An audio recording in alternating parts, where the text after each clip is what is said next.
Hey, everybody, welcome back. It's your boy Josh Boy back with another banger.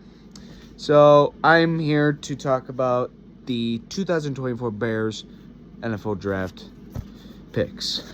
Overall, it went well.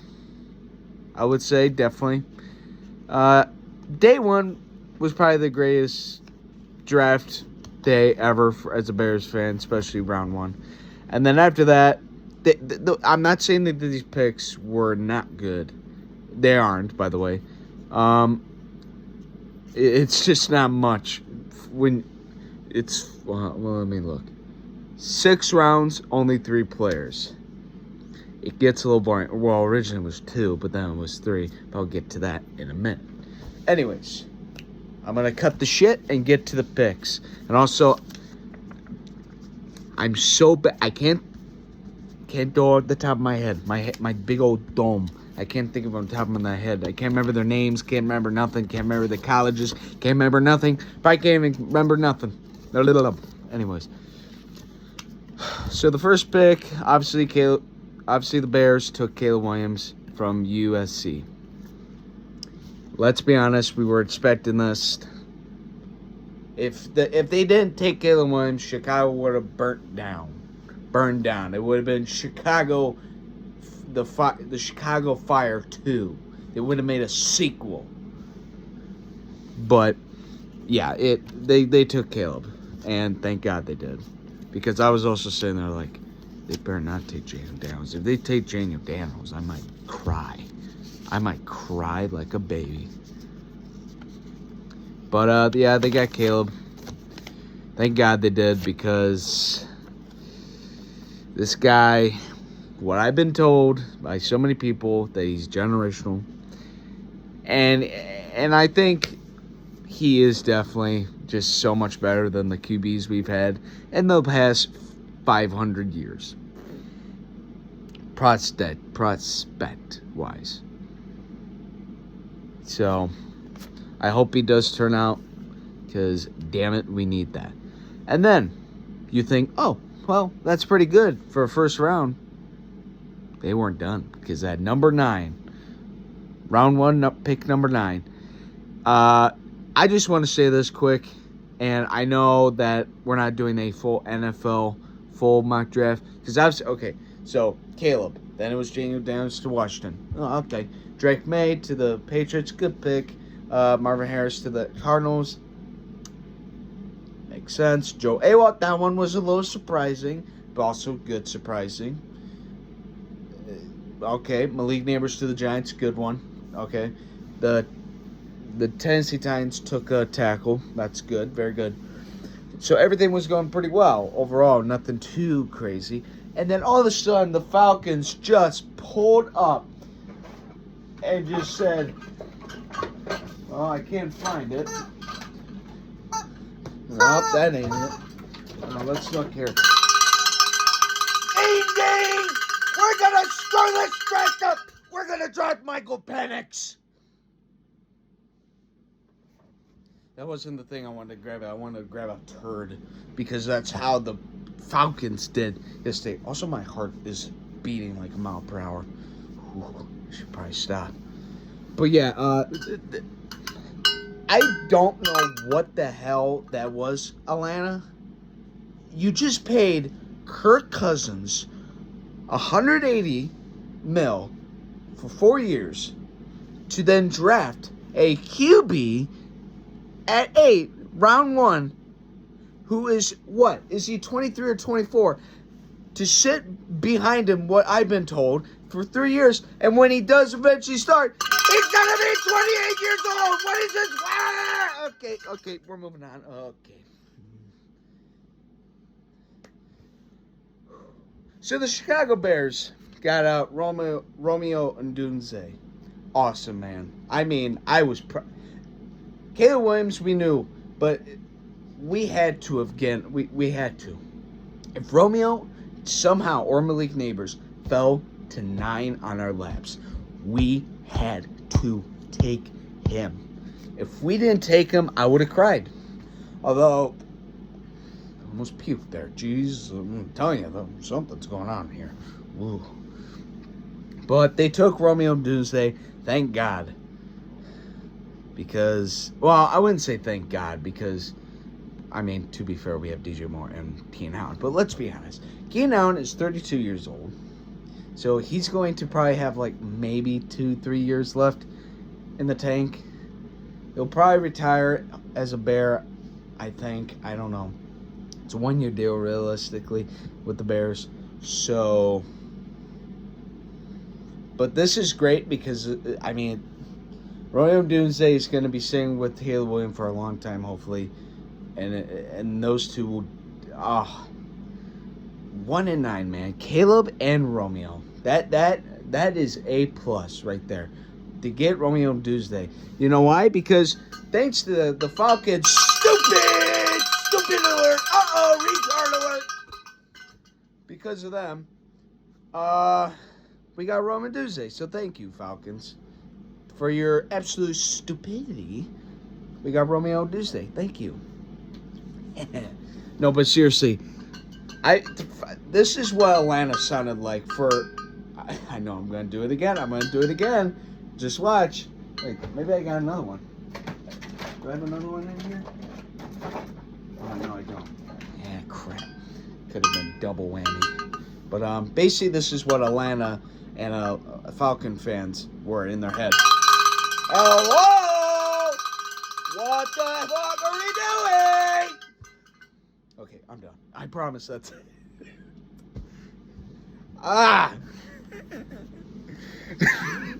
Okay. So, 1 and 2, Caleb and Romeo, oh my God, great. Both, I would say, A+. Romeo is probably a better pick just because he literally fell to our lap. But great. We didn't have anyone, so we're going to move on. Then we got, in the third round, because we didn't have a second rounder, we got a tackle. Yeah, look. Here we go. Kieran Amegadjia. Tackle from Yale. So, I mean, I've been told that this guy, I don't know, it's a need. I wouldn't say it's a need, but it's depth. Depth, keep building those trenches, man, because, I don't know, if people haven't told you yet, the trenches are probably the most important area of football. It's basically, like, you know. But yeah, I like the pick overall. It's just more depth. He could turn into a starter next year. He'll probably sit for the rest of this upcoming season. Just sit behind Braxton Jones or Nate Davis, because honestly, we don't know if Braxton Jones is gonna be the guy. I mean, he's doing good, but it's not like, I don't know. Braxton Jones, I do like what Braxton Jones has done, but I don't know. And then Nate Davis has just been... So I do like this. It's definitely a good pickup. It's depth, and yeah, I like it. I would say it's a B. Ooh yeah. And then this is where it gets interesting. Round 4, pick 122. I'm sitting there like, okay, they got their quarterback. Good. They got another wide receiver, a great one. Awesome. They got another O-lineman for that offensive line. Great. And I'm sitting there thinking, what about their defensive line? What about them? You know what this team does? Drafts a punter. At one point, I thought I was going insane when I heard that. But, no. I wasn't. Yeah, they took Torrey Taylor from Iowa, the punter. But then when I heard why he got picked this high as a punter, he might become one of the greatest punters.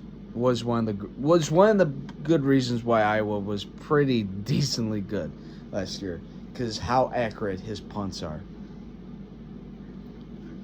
So punters, honestly, let's think about it. I'm gonna just pick up this chicken, by the way. Hey, look, it's the general manager for the Falcons, guys.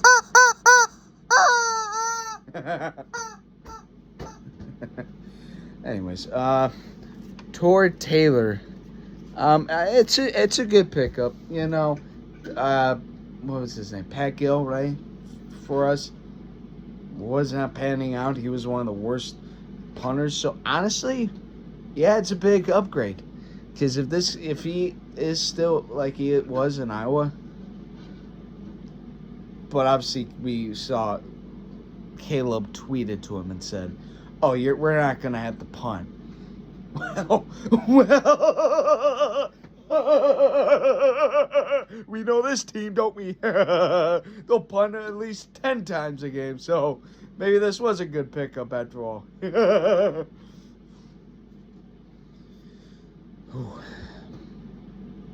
don't know. I don't mind it. At first, I was like, I mean, yeah, it's a big upgrade. Jeez, it really is. He could turn into one of the best punters in the league. But at round 4. Okay. And then that's when I thought it was over. Boy, was I wrong. Because then, in round 5, and I was done. I thought that was it.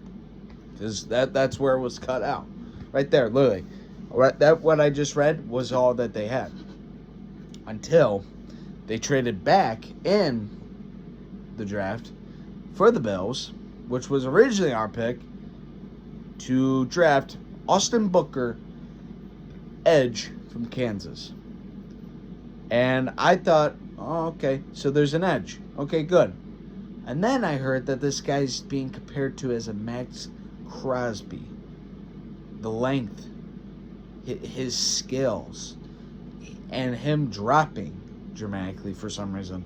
He was projected to be a late second round, third rounder, and he fell to the 5th round. And somehow we got him. And if he pans out like they're saying he is, wow, that could be a really big steal right there. Austin Booker, I mean, yeah. If they say like they're saying right now about him, about the skills and length and the speed, and I mean he's one of the good reasons why Kansas is kind of pretty good at football now.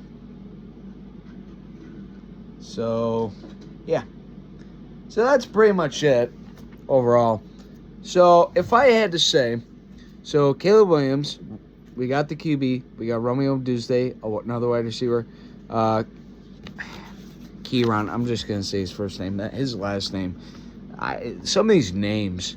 And then there was one guy in the draft that got, I don't remember who the Falcons. Again, what is with the Falcons? Isn't it the Falcons? Yeah, it was the Falcons. Oh my God. The Falcons drafted this one guy. His last name was something like that. I was like, some of these guys' last names, I don't want to offend anyone, but I'm sorry. It's either a mile long or it's like a J and a Z and a K to the P. It's just like, I don't know how to pronounce that. I'm stupid. But anyways, I'm moving this over here.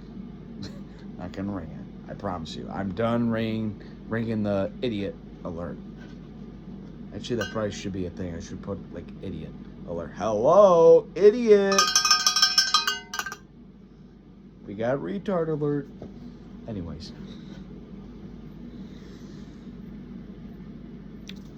Yeah, that's pretty much it. I don't know really what else to say. Oh, yeah. The Kieran pick was a need. Corey Taylor is a huge upgrade at punter. And then Austin Booker, an edge that we needed. So, I would give this an A. This whole draft. The 2 first picks were the best part. And I mean, even the other picks are pretty damn good and could be future keys in the future. I mean, this whole list could be future big keys. Right here, Caleb Williams, obviously QB, the face of the franchise, hopefully coming up. Romeo Dusday could be a bit huge key. Kieran, we don't know what he might turn out to be. He might be a starter in the future. Corey Taylor's the new starter at punter, and then Austin Booker could turn out to be a damn good edge rusher. Could possibly. I don't know.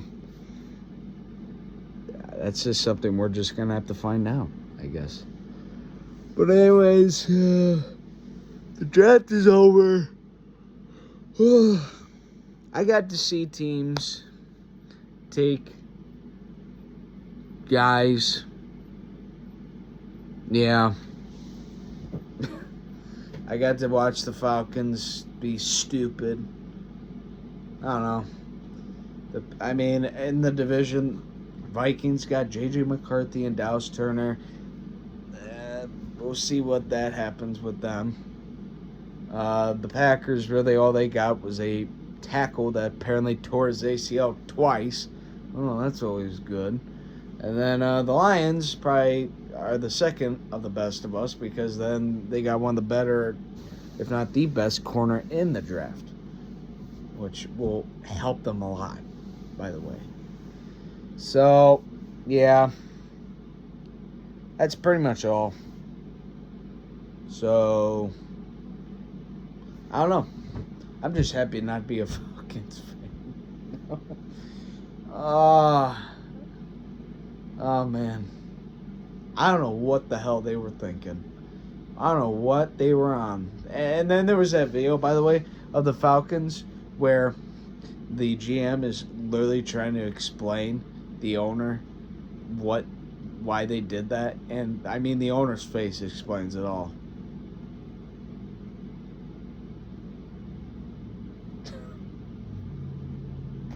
I don't know. We may never know. If he pans out, then it doesn't even matter in the end, and I might look stupid. But this does not pan out.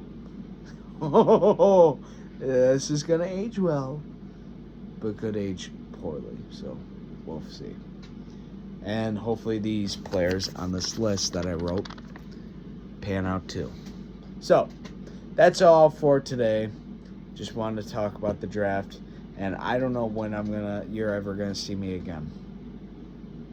I don't know. Could never return. This could be my last ever video. No, it's not. All right, I'm gone. And remember, peace.